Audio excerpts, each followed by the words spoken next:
മുഖ്യമന്ത്രി മനസ്സിലാക്കേണ്ടത് അദ്ദേഹം രാജാവല്ല. അദ്ദേഹം പലപ്പോഴും പ്രവർത്തിക്കുന്നത് രാജാവിനെ പോലെയാണ്. എന്താണ് കാരണഭൂതൻ, കപ്പിത്താൻ, ക്യാപ്റ്റൻ, ഇപ്പോൾ അവസാനം സകലതും മറിക്കുന്ന കർമ്മയോഗി, ഒന്ന് ലെജൻഡ്. പിണറായി വിജയൻ ലെജൻഡ് എന്ന് പറഞ്ഞിട്ട് അടുത്ത ഡോക്യുമെൻ്ററി വരാൻ പോവുക. പുള്ളിയുടെ ഒരു കാര്യം പുള്ളിയോട് ചോദിക്കാനോ പുള്ളി പറയുന്നത് ചെയ്യുക, അനുസരിക്കുക എന്നുള്ള നിലയിൽ മാത്രമാണ് ഇന്ന് പാർട്ടി നിൽക്കുന്നത്, ഭരണവും നിൽക്കുന്നത്. അതുകൊണ്ട് പുള്ളിയോട് അങ്ങനെ പോയി ചോദിച്ച് ഇങ്ങനെ ചെയ്യട്ടെ അങ്ങനെ ചെയ്യട്ടെ എന്ന് ചോദിക്കാൻ പറ്റുന്ന ഒരാളല്ല.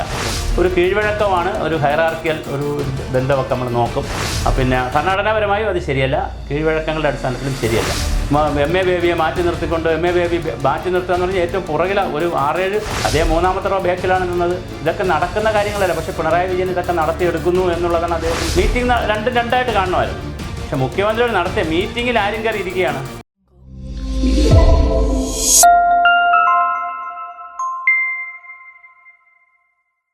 നമസ്കാരം. കേരള രാഷ്ട്രീയം ഈ ഒരാഴ്ച നടന്ന സംഭവ വികാസങ്ങളാണ് ചർച്ച ചെയ്യുന്നത്. ഇന്ന് ഈ ചർച്ചയിൽ പങ്കെടുക്കാൻ രാഷ്ട്രീയ സാമൂഹ്യ നിരീക്ഷകൻ ശ്രീ സുഭാഷ് ചന്ദ്രബോസ് സാറാണ്. സാർ നമസ്കാരം. നമസ്കാരം സാർ, നമ്മളിപ്പം ഈ ഇടയ്ക്കാണ് വിഴിഞ്ഞം പദ്ധതി കേരളത്തിലെ മുഖ്യമന്ത്രിയും ഇന്ത്യൻ പ്രധാനമന്ത്രിയും ഉദ്ഘാടനം ചെയ്തത്. അതിൽ ഏറ്റവും പ്രധാനപ്പെട്ട ഒരു ട്രോളുണ്ട്. അതായത് BJPയുടെ അധ്യക്ഷൻ രാജീവ് ചന്ദ്രശേഖർ നേരത്തെ സ്റ്റേജിൽ വന്നിരുന്നു പറഞ്ഞിട്ട് ഒരുപാട് ട്രോളുണ്ട്. പക്ഷേ അതിനും തലേ ദിവസം ഒരു സംഭവം ഉണ്ടായി. കേരളത്തിലെ മുഖ്യമന്ത്രി ശ്രീ പിണറായി വിജയനും സ്വന്തം ഭാര്യയും മോളും കൊച്ചുമോനുമായിട്ടൊരു വിഴിഞ്ഞം സന്ദർശിക്കാൻ വന്നു. സന്ദർശിക്കാം, ഒരു പ്രശ്നമില്ല. പക്ഷേ അന്ന് വിഴിഞ്ഞത്ത് ഒരു സർക്കാരിൻ്റെ ചർച്ചയുണ്ട്. ആ ചർച്ചയിൽ മുഖ്യമന്ത്രിയുടെ ഭാര്യയും മകളും കൊച്ചുമോനും നിന്നു. അത് എന്ത് ഭരണഘടന വിരുദ്ധമായൊരു ലംഘനമാണത്? അഭിലാഷ്, ഇതിനകത്തൊക്കെ ചില പ്രശ്നങ്ങളുണ്ടെന്നറിയാമോ? നമുക്കിപ്പോൾ അതിനുശേഷം ഇന്ന് വേറൊരു വാർത്ത വന്നിട്ടുണ്ട്. നമ്മളെ KK രാഗേഷ്, മന്ത്രിയുടെ PS ആയിരുന്ന, മുഖ്യമന്ത്രിയുടെ PS ആയിരുന്ന KK രാഗേഷ് കണ്ണൂർ നടന്നൊരു പരിപാടിയിൽ, റിയാസ് അധ്യക്ഷനായിട്ടുള്ള പരിപാടി, മുഖ്യമന്ത്രി ഉദ്ഘാടനം ചെയ്തൊരു മുഴപ്പിലങ്ങാട് ഒരു ടൂറിസം പരിപാടിയിൽ രാഗേഷിനെ വിളിക്കാതെ രാഗേഷ് ചെന്നിരുന്നു. KK രാഗേഷ് ജില്ലാ സെക്രട്ടറി ആണല്ലോ. ഇതിനകത്തുള്ളൊരു ചില പ്രശ്നങ്ങളുണ്ട്. മുഖ്യമന്ത്രിയുടെ കൂടെ നമുക്ക് രണ്ട് വിഷയങ്ങൾ രണ്ടായിട്ട് കാണാം. മുഖ്യമന്ത്രിയുടെ കൂടെ മക്കളോ ഭാര്യയോ മകളോ അല്ലെങ്കിൽ ചെറുമക്കളോ ഒക്കെ കൂടെ പോകാം. കാരണം പോകുമ്പോൾ വേറൊരു വണ്ടിയിലായിരിക്കുമല്ലോ പോയിരിക്കുന്നത്. അല്ല ആ വണ്ടിയിൽ സാധാരണ അങ്ങനെ പോകാറില്ല. അല്ലെങ്കിൽ മറ്റൊരു വണ്ടിയിലാണെങ്കിൽ പോകാം. അവിടെ ചെന്ന് കഴിഞ്ഞിട്ട് തീർച്ചയായിട്ടും ഒന്നിച്ച് നടന്ന് കാണാം. അതിനകത്തൊന്നും ഒരു തെറ്റില്ല.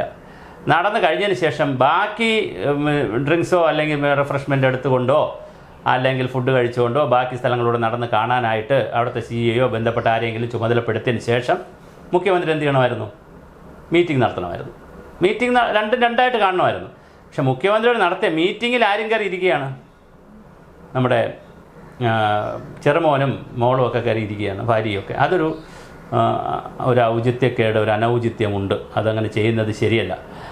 പിന്നെ വേറൊരു കാര്യം എന്ന് പറയുന്നത്, പിന്നെ മുമ്പൊരിക്കൽ നമ്മുടെ കേരളത്തിലെ മുഖ്യമന്ത്രിയുടെ, ഉമ്മൻചാണ്ടിയുടെ ആണെന്ന് ഞാൻ ഓർക്കുന്നു, മുഖ്യമന്ത്രിയുടെ സീറ്റിൽ ഒരാൾ കയറിയിരുന്നു.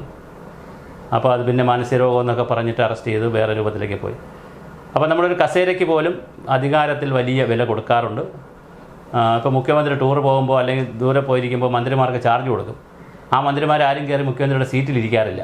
മുഖ്യമന്ത്രി ഓഫീസിൽ ചില പോകും, എന്നാലും സീറ്റ് മാറിയൊക്കെ ഇരുന്നാണ് ചെയ്യുന്നത്. അതൊരു കീഴ്വഴക്കമാണ്, ഒരു ഹൈറാർക്കിയൽ ഒരു ബന്ധമൊക്കെ നമ്മൾ നോക്കും. പിന്നെ ഭരണഘടനാപരമായും അത് ശരിയല്ല, കീഴ്വഴക്കങ്ങളുടെ അടിസ്ഥാനത്തിലും ശരിയല്ല. മറ്റൊരു കാര്യം, അന്ന് ഈ ചടങ്ങിൽ വന്നപ്പോൾ മുഖ്യമന്ത്രി കുടുംബമായിട്ട് വന്നപ്പോൾ സ്വന്തം കാറിൽ, കേരള സ്റ്റേറ്റ് നമ്പർ 1 കാറിൽ തന്നെയാണ് അവർ വന്നത്. അതെ, അത് ആവശ്യമില്ലായിരുന്നു. മുഖ്യമന്ത്രി മനസ്സിലാക്കേണ്ടത് അദ്ദേഹം രാജാവല്ല. അദ്ദേഹം പലപ്പോഴും പ്രവർത്തിക്കുന്നത് രാജാവിനെ പോലെയാണ്.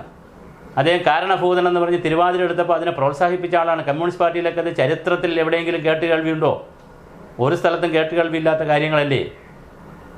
എം.എ. ബേബിയെ മാറ്റി നിർത്തിക്കൊണ്ട് എം.എ. ബേബി മാറ്റി നിർത്തുക എന്ന് പറഞ്ഞാൽ ഏറ്റവും പുറകില ഒരു 6-7 റോ പിറകിലാണ് നിന്നത്. അല്ല ശരി, മുഖ്യമന്ത്രിയാണ് സീനിയർ, പ്രായം കൊണ്ട് സീനിയർ, പോളിറ്റ് ബ്യൂറോ മെമ്പറാണ്, മുഖ്യമന്ത്രിയാണ്, കേരളത്തിലാണ് AK സെൻ്ററിൻ്റെ ഉദ്ഘാടനം, സമ്മതിച്ചു. പക്ഷേ മുഖ്യമന്ത്രി ആ സമയത്ത് ആ ബേബി സഹാവ് കൂടെ കയറി നിൽക്കൂ, ജനറൽ സെക്രട്ടറിയുടെ അടുത്ത് നിൽക്കുമെന്ന് പറഞ്ഞ് ജനറൽ സെക്രട്ടറിയുടെയും കൂടി കൈ പിടിച്ചുകൊണ്ട് ആ നാട മുറിച്ചെങ്കിലോ, അല്ലെ ജനറൽ സെക്രട്ടറിയെ കൂടി നിർത്തിക്കൊണ്ട് അത് ചെയ്തെങ്കിലോ?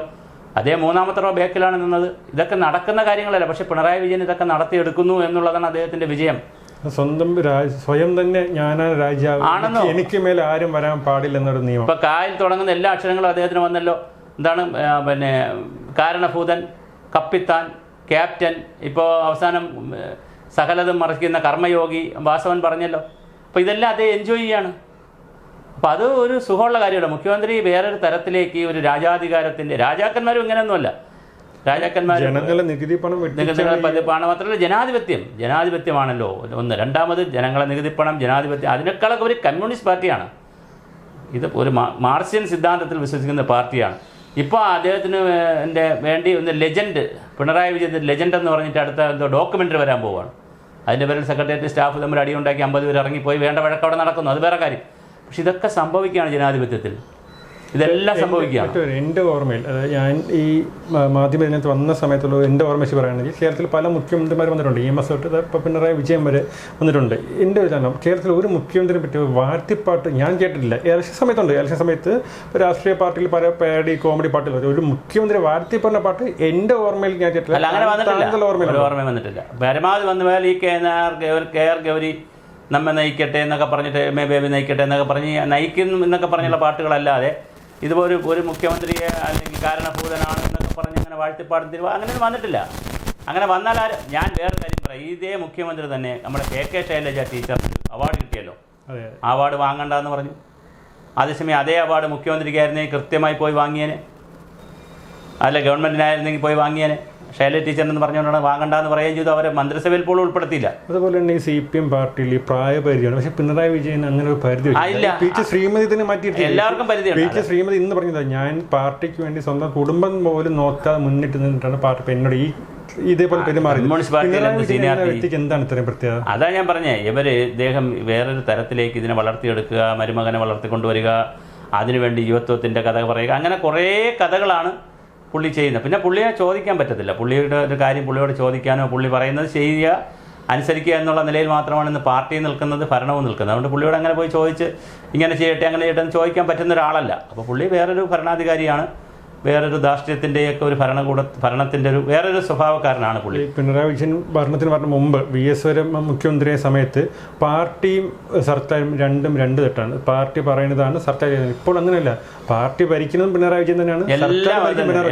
പിണറായി വിജയന്റെ വാക്കിന് മുകളിൽ MV ഗോവിന്ദൻ മാസ്റ്ററിന് പോലും ഒരു വാക്ക്, അല്ല മാസ്റ്റർക്കൊന്നും ഒരു റോളുമില്ല, ഗോവിന്ദൻ മാസ്റ്റർക്ക് ഒരു റോളുമില്ല. പിണറായി വിജയൻ പറയും, ആരെ എന്ത് ചെയ്യണം, എവിടെ ചെയ്യണമെന്ന് പറയും, അത് നടക്കും, അതാണ് നടക്കുന്നത്. അതുപോലെ തന്നെയാണ് നമ്മുടെ ഇതൊരു വിഷയം. പിന്നെ രണ്ടാമത് എന്നോട് ചോദിച്ച വിഷയം രാജീവ് ചന്ദ്രശേഖർ 1 മണിക്കൂർ മുമ്പേ വന്നെങ്കിൽ അദ്ദേഹം സ്റ്റേജിൽ കയറി ഇരിക്കേണ്ടായിരുന്നു, താഴെ ഇരിക്കാമായിരുന്നു. അദ്ദേഹത്തിൻ്റെ അനുഭവ പരിചയക്കുറവാണോ അതോ അങ്ങനെ ചെയ്താണോ എന്ന് എനിക്കറിയില്ല, എന്താണെന്നറിയില്ല. ഭാരത് മാതാ കീ ജയ് മുദ്രാവാക്യമല്ല, അതൊരു സ്ലോഗനാണ്. പിന്നെ അദ്ദേഹം വിളിച്ച കൈയൊക്കെ കാണിച്ചാൽ മതിയായിരുന്നു, ചിരിക്കുകയും കൈ കാണിക്കുകയൊക്കെ ചെയ്താൽ മതിയായിരുന്നു. പിന്നെ അത് കണ്ടിട്ട് അന്ന് മുഖ്യമന്ത്രിയുടെ മരുമൻ റിയാസ് മിനിസ്റ്റർ പറഞ്ഞു വെച്ചാൽ നോക്കൂ രാജീവ് ചന്ദ്രശേഖർ ഇരുന്നത്. അപ്പോൾ എന്തുകൊണ്ട് സ്വന്തം മോൻ ഇരുന്നതിനെ പറ്റി എന്തുകൊണ്ട് റിയാസ് സംസാരിക്കുന്നില്ല? അതേ പറഞ്ഞേ, മോൻ ഇരുന്നതിനെ പറ്റി പറയുന്നില്ല. റിയാസ് ഇന്നലെ രാകേഷ് ഇരുന്നതിനെ പറ്റി റിയാസിന് അഭിപ്രായമില്ല. പിന്നെ റിയാസ് മനസ്സിലാക്കേണ്ട ഒരു കാര്യം, രാജീവ് ചന്ദ്രശേഖരനെ വിളിച്ചതിന് നമുക്ക് കുറ്റം പറയാൻ പറ്റത്തില്ല. അപ്പോൾ കുമ്മനം രാജശേഖരനെ മെട്രോ ഉദ്ഘാടനത്തിന് വിളിച്ചായിരുന്നു. ഏത് രാഷ്ട്രീയ പാർട്ടിയാലും ഇപ്പോൾ ജില്ലയിലൊരു പരിപാടി നടക്കുമെന്ന് വിചാരിക്കുക. ഇപ്പോൾ മലപ്പുറം ജില്ല, ഞാൻ വേറെ ഉദാഹരണമായിട്ട് പറയാം. മലപ്പുറം ജില്ലാ പഞ്ചായത്ത് ഭരിക്കുന്ന ആരാ? UDF ആണ് ഭരിക്കുന്നത്, മുസ്ലിം ലീഗാണ് ഭരിക്കുന്നത്.